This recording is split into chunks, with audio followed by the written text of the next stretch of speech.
सो जी हेलो नमस्ते एंड जोहार everyone, welcome back to my YouTube channel guys. तो वैसे आज R15 V3 का रेयर ब्रेक फिट चेंज किया जाएगा। तो चलिए देखते हैं कैसे किया जाता है। देख सकते हैं यहाँ पे और एक यहाँ पे नट दिया गया है और ये 5 नंबर का एलंकी लेके आप इसको ऐसे को खोल सकते हैं। इसको पीछे तरफ प्रेस करना है, देख सकते हैं ऐसे करके खोलना, ऐसे करना है, ऐसे ऐसे लगाओ, ऐसे करो।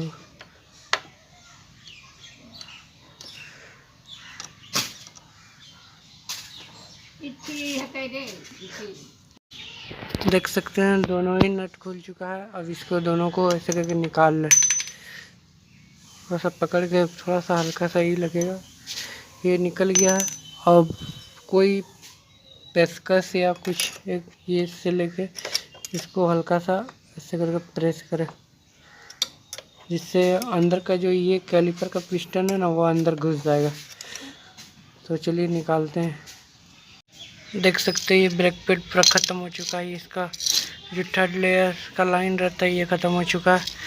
अब इसके जो पीछे का ये है, इसको खोल लेना, दोनों साइड का पेयर का पीछे जो है वो स्टील का दिया गया है। इसको देख सकते हैं वह नया ब्रेक पैड, और इसको इसके ऊपर लगवा लेना, मतलब कि ये इस तरह रखिएगा तो लॉक हो जाएगा ऑटोमेटिक। फिर इसको भी इधर प्रेस कर देना।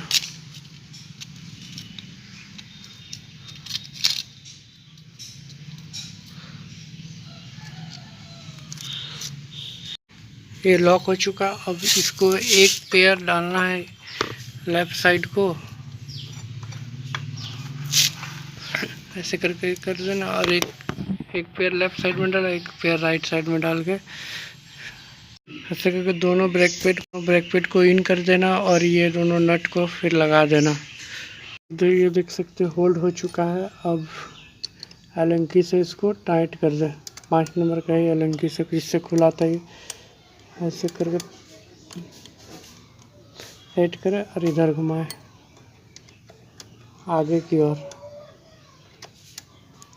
चलिए दोनों नट पहले लगा लेते फिर मिलते हैं। देख सकते हैं दोनों ही नट अच्छी तरह से टाइट हो चुका है।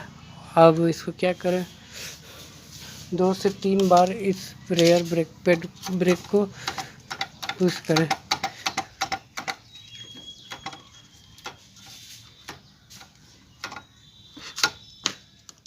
ये हो जाने के बाद ब्रेक पैड का काम कंप्लीट हो चुका है, देख सकते हैं। ठीक है गाइस, यही था वीडियो। अगर वीडियो पसंद आए तो लाइक करें, शेयर करें और हमारे चैनल को सब्सक्राइब करें इसी तरह के नए वीडियो देखने के लिए। Have a good day guys, bye bye.